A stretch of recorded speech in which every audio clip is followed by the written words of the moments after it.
হাসির রাজা, জ্ঞানের রাজা, রসিক রাজা।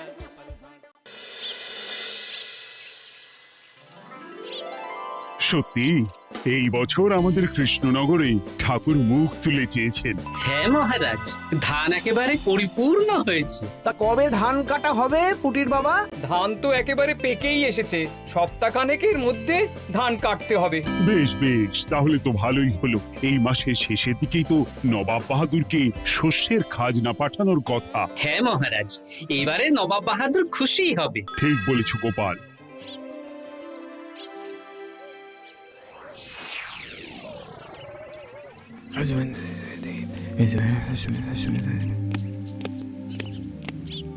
প্রণাম খাম্বাজরাজ। ওই তো কৃষ্ণনগরের মন্ত্রী চলে এসেছে। ও, এর কথাই তুমি বলেছিলে? হ্যাঁ, ওই রাজ্যের সব খবরাখবর আমায় দেয়। ইনি কে? ইনি হলেন জমিদার কেশকান্ত বর্মন, আমার রাজ্যেরই দক্ষিণ পশ্চিম গ্রামের জমিদার, আমার প্রিয় বন্ধু। নামটা বেশ অন্যরকম, কেশকান্ত। আসলে ওদের বংশ পরম্পরায় সকলের উন্নত ঘন কেশ আছে, তাই ওদের পরিবারের সবারও নামে একটা করে কেশ আছে। আমি খাম্বাজ রাজের সুমিত্র এবং সুপরামর্শদাতা। কিছুদিন আগে আমার মাথায় খুব খুশকি হচ্ছিল, মাথার চুল পাতলা হয়ে আসছিল। কিন্তু আমার পরামর্শে একটা তেল মাখতেই মহারাজের মাথার চুল এখন ঘন হয়ে উঠেছে, আর কোনো সমস্যা নেই। বাবা বাবা, ভালো ভালো ভালো। এবার তাহলে কাজের কথাটা বলে দিন। এবারে তো শুনলাম তোমাদের রাজ্যে অনেক ধান উৎপাদন হয়েছে, তাই স্বাভাবিকভাবে নবাব বাহাদুরের কাছে রাজস্ব অনেক বেশি দেবে, কি তাই তো? হ্যাঁ, এবারে রাজস্ব দানে কৃষ্ণনগরই প্রথম হবে। না, তা হবে না। নবাবের কাছে অত ধান পৌঁছবে না, এমনকি কৃষ্ণচন্দ্রের কাছেই চাষিরা বেশি ধান রাজস্ব দিতে পারবে না। সেটা কি করে হয়? পাকা ধানে মই দিতে হবে, মই দিতে হবে। বললাম না, ও আমার সুপরামর্শদাতা। হ্যাঁ, আমার মন্ত্রীকে বাণিজ্যের কাজে কিছুদিন, তাই কেশকান্ত মাঝে মধ্যেই আমার কাছে আসে, গল্প গুজব করে আর সুপরামর্শ দেয়। কিন্তু আমি কি করব? তুমি রাতের অন্ধকারে চাষিদের ধান জমিতে পাকা ধানে মই দিয়ে দাও, এমন ভাবে কাজটা করবে যাতে কাকপক্ষীতেও টের না পায়। আর তাতে আমার লাভ? প্রত্যেক বছর নবাব রাজস্ব দানে বিজয়ীকে ৩,০০০ মোহর দেয়, আমি তোমাকে তার থেকে ১,০০০ মোহর উপহার দেব। ১,০০০ মোহর? হ্যাঁ হ্যাঁ, যাও যাও যাও, কাজটা শুরু করে দাও। আচ্ছা।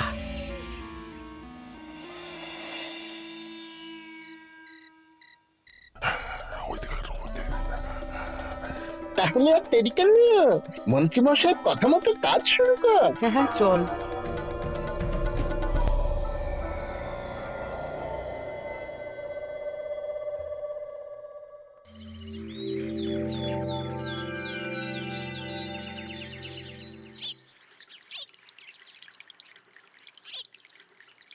এবারে তো চাষাবাদ বেশ ভালোই হয়েছে।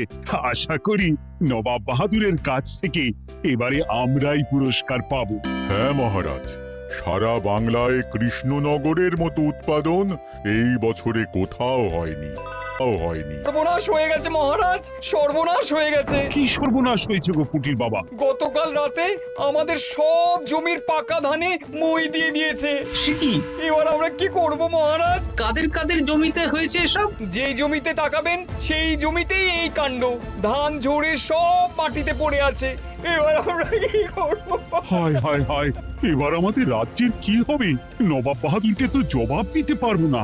বড় বিপদ হয়ে গেল, রাজ্যে গ্রহের প্রকোপ নেমে এলো।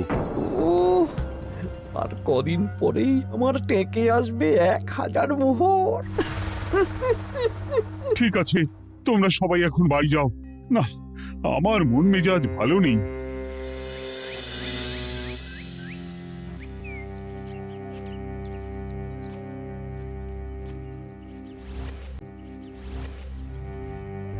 ওগো, তুমি শুনেছো কি হয়েছে? পুঁটির মা হাউ হাউ করে কাঁদছিল গো। হ্যাঁ গিন্নি, পুঁটির বাবা কয়েকজন চাষি ভাইদের নিয়ে রাজসভায় এসেছিল। শুনলাম রাতারাতি কে বা কারা চাষ জমিতে পাকা ধানে মই দিয়েছে। কত বড় সর্বনাশ হয়ে গেল বলো, কি হবে গো? কি যে হবে ভগবান জানে। বলি তুমি পারলে না পুটিদের একটু সাহায্য করো। হ্যাঁ, আমি মনে মনে ভেবেই রেখেছি বুঝলে, এবার বেতন পেলে পুঁটিদের বাড়িতে মাসোহারার জিনিসপত্র দিয়ে আসবো। নবাব বাহাদুরের কাছে মহারাজ খাজনা কিভাবে দেবেন? সেটাই তো বুঝতে পারছি না। আপনি এত চিন্তা করবেন না। রাজবাড়ির ভাড়ার থেকে আপাতত কিছু বস্তা ধান পাঠানোর ব্যবস্থা করুন। তারপর নবাব বাহাদুরের কাছে গিয়ে বলবেন, আস্তে আস্তে সব দিয়ে দেবেন মহারাজ। তাই করতে হবে, তাছাড়া তো আর অন্য কোনো উপায় দেখতে পাচ্ছি না। কিন্তু এবারে আর আমাদের মান রক্ষা হবে না। দেখি 2-1 দিনের মধ্যেই যতটা সম্ভব ভাড়া থেকে ধান পাঠানোর ব্যবস্থা করব।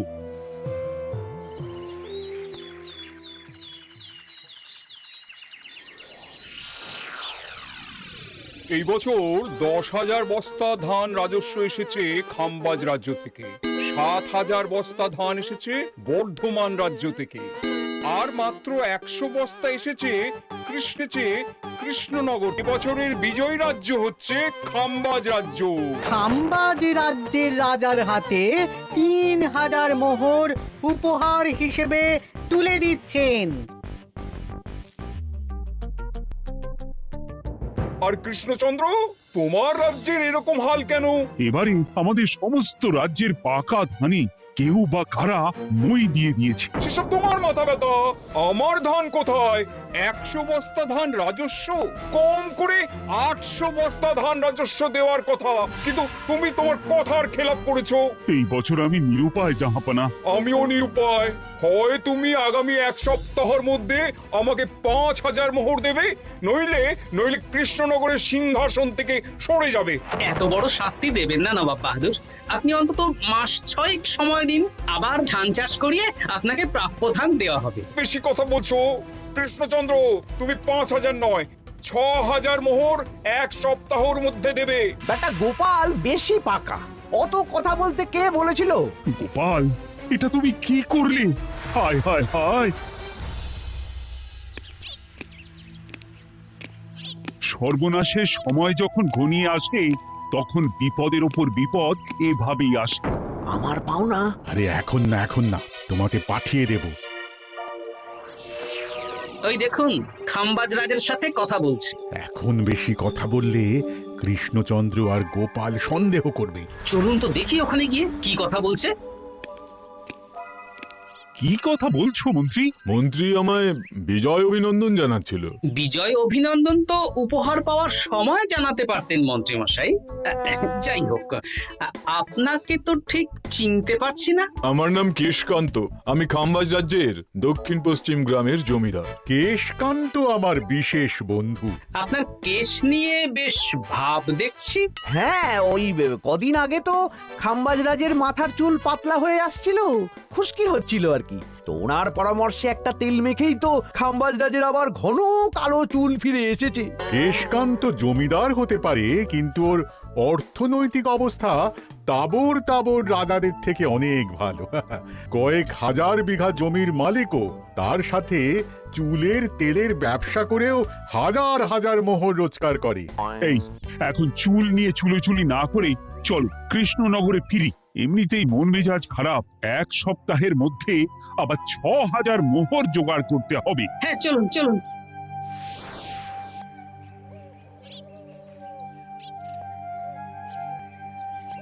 আচ্ছা মন্ত্রীমশাই, আপনি এই কেশকান্ত জমিদারের ব্যাপারে এত কিছু জানলেন কি করে? ওনার সাথে তো আমাদের আজই প্রথম দেখা। হাওয়ায় কত খবরই ভেসে আসে, সেরকম আমার কানেও এসেছিল। এসব বাদ দাও। গোপাল, মন্ত্রী দুজনেই ভাবনা চিন্তা করো কিভাবে 6,000 মোহর জোগাড় হবে। পাকা ধানে মই পড়লো, এখন আবার এত বড় বোঝা। আমার কাছেও মহারাজ বেশি অর্থ নেই, সব মিলিয়ে মিশিয়ে ওই 150 থেকে 200 মোহর মতো আছে বাড়িতে। যদি বেশি থাকতো আমি আপনাকে নিশ্চয়ই সাহায্য করতাম মহারাজ। তাও করতেন কিনা সন্দেহ। তুমি চুপ করো। মন্ত্রীমশাই ওই লোকটাকে জানলো কি করে? এই লোকটাকে তো আগে দেখারই কথা না। না, ব্যাপারটা নিয়ে ভাবতে হবে। চলুন চলুন।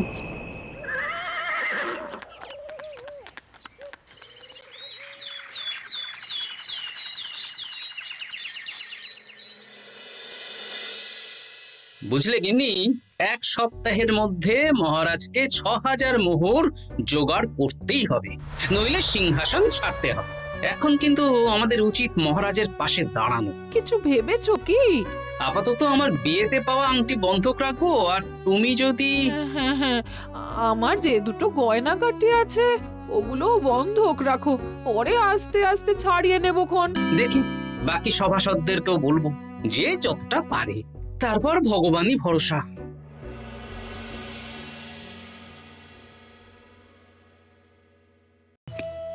আপনি এত চিন্তা করবেন না মহারাজ। চিন্তা না করে কি আর কোনো উপায় আছে?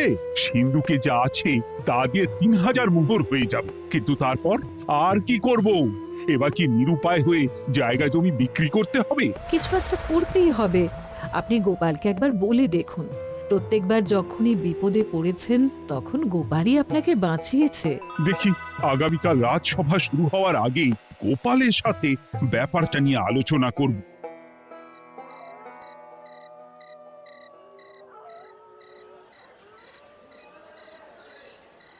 এই যে শেখরা, কি করছো? এই তো, বলুন। শোনো, আমার গিন্নির জন্য একটা হীরের হার বানাতে হবে, ওই 1000 মোহরের মধ্যে। 1000 মোহরে তো হীরের নাক, কান, গলা, হাত, পা সব গয়না, এই সব গয়না হয়ে যাবে মন্ত্রীমশাই। তাহলে বানাও, এই নাও 1000 মোহর। ওরে বাবা, মন্ত্রী মশাই, 1000 মোহর! এই মন্দার বাজারে এত মোহর কোথায় পেলেন? গতকালই তো বললেন আপনার কাছে 150 থেকে 200টা আছে। সে যেখান থেকেই পাই তাতে তোমার কি? না, আমার কিছু না। শেখরা, আমি কয়েকটা গয়না বন্ধক রাখবো। দেখি কি আছে। এই সব মিলিয়ে এতে আমি 15 মোহর দিতে পারবো। বেশ, তাই দাও। আমি ধীরে ধীরে শোধ নেব। হ্যাঁ, মন্ত্রীর ব্যবহারগুলো বেশ সন্দেহজনক লাগছে। দেখি, গুপ্তচরকে কাজে লাগাতে হবে, মন্ত্রীর পিছনে ছায়ার মতো লেলিয়ে দিতে হবে।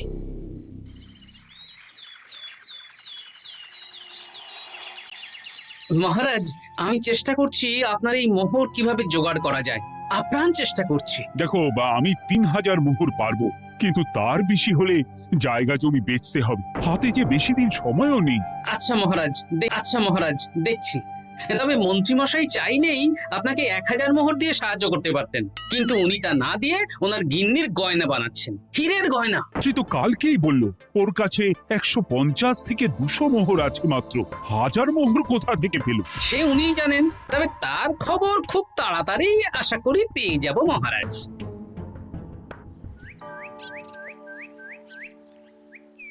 কাজটা একদম ঠিক করলেন না মন্ত্রী মশাই।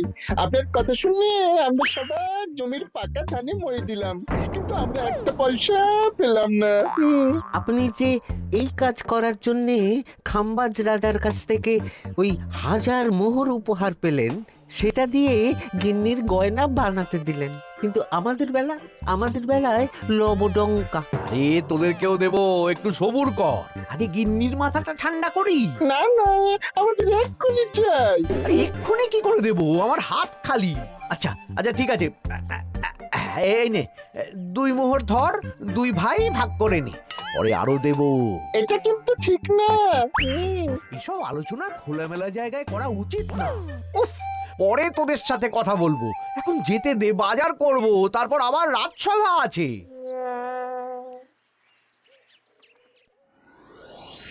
আচ্ছা, এই ব্যাপারটা মহারাজকে আর গোপাল দাদাকে জানাতে হবে।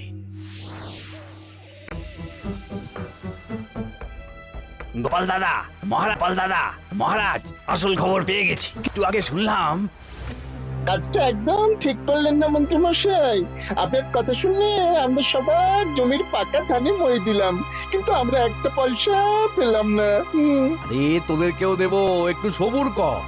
মন্ত্রী, আমি না তোমাকে বেরেই ফেলবো। মহারাজ, মন্ত্রী মশাই এখানে গৌণ, উনি অর্থের লোভে এসব করেছেন, আর ওনাকে দিয়ে করিয়েছেন খাম্বাজ রাজ। আরে বিজয়ী হতে পারেন, তাই আপনি এই খবর 5 কান করবেন না মহারাজ। আমি খাম্বাজ রাজ আর ওই কেশকান্তর কাছ থেকে ক্ষতিপূরণ ঠিক আদায় করে আনবো। কিন্তু কিভাবে? শুনুন তাহলে।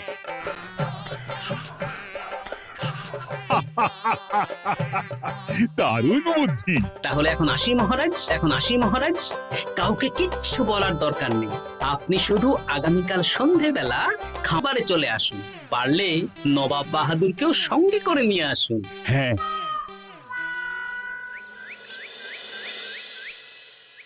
প্রণাম খাম্বাজরাজ। কে আপনি? আমি হতাশ রঞ্জন, পশ্চিমে থাকি। কি চাই বলুন? কিছু চাই না, তবে একটা কথা শুনলাম তাই বলতে এলাম। কি কথা?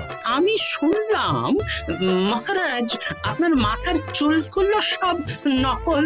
আমার এত সুন্দর চুল সব নকল? ফাজলামো হচ্ছে। আমি যদি প্রমাণ করে দিই আপনার চুল নকল, তাহলে কি? তাহলে আপনি আমাকে 100 মোহর দেবেন। আর প্রমাণ না করতে পারলে আমি আপনাকে 100 মোহর দেব। বেশ, দেখো, এক্ষুনি দেখো, আমারই তো 100 মোহর লাভ হবে। এখন না, এখন না, আজ সন্ধেবেলায়। বেশ বেশ, তখনই এসো। এবারে জমিদার কেশকান্তর বাড়ি যেতে হবে।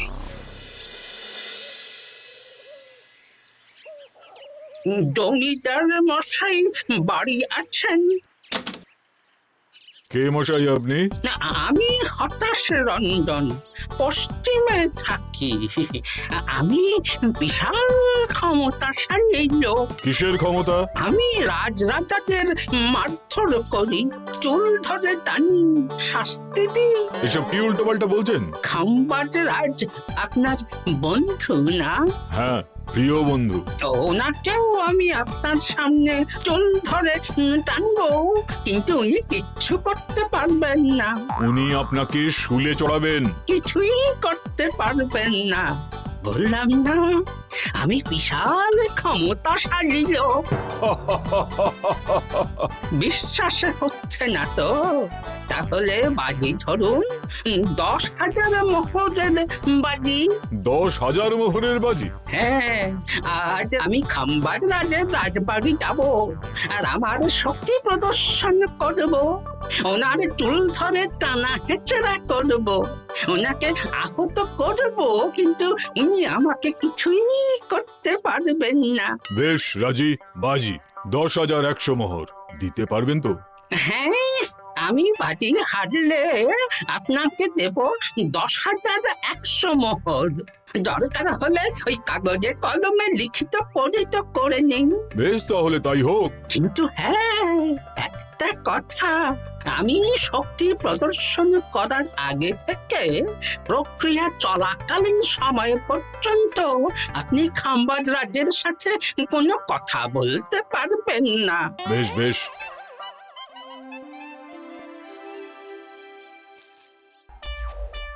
তাহলে শুরু করি। শুরু করো। এবার আমি প্রমাণ করেই ছাড়বো।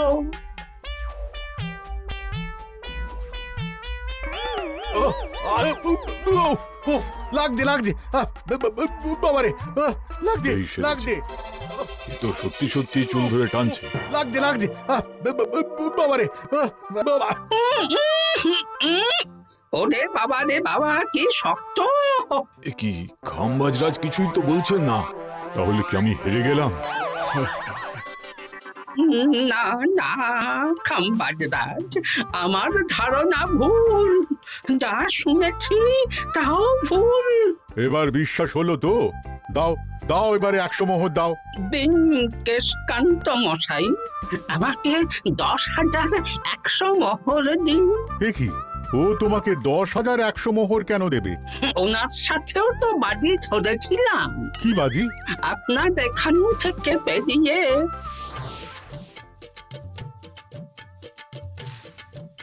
এবারে দিন তো দেখি, সব কাগজ কলমে লেখা আছে। এই নাও। নাও। হায়, হায়, হায়। আবাস গোপাল, সাব্বাস, তুমি আমার মুখ রক্ষা করেছো। গোপাল, কৃষ্ণচন্দ্র, নবাব বাহাদুর, আপনারা? হ্যাঁ, আমি গোপাল।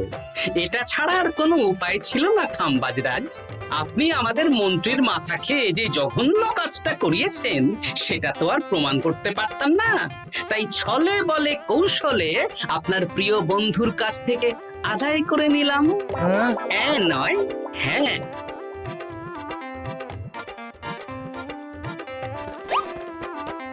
এই নিন মহারাজ। এতে কত মোহর আছে? 10,100 মোহর। এর থেকে 100 খাম্বাজরাজকে দিন, 6,000 নবাব বাহাদুরকে, আর বাকিটা আপনার কাছে রাখুন। এত ধান নষ্ট হলো। কৃষ্ণচন্দ্র আমাকে সবটা বলেছে, আর ওর মন্ত্রীকেও নিয়ে এসেছি। ধোলাই খেয়েই সব বলে দিয়েছে। এই কে আছো? কৃষ্ণনগরে মন্ত্রীকে নিয়ে এসো।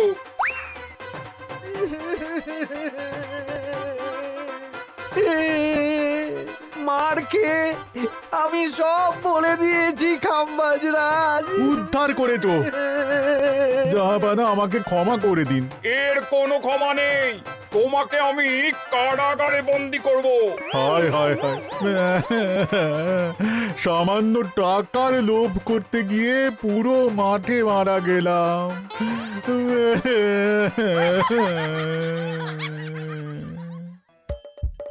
হাসির রাজা জ্ঞানের রাজা রসিক রাজা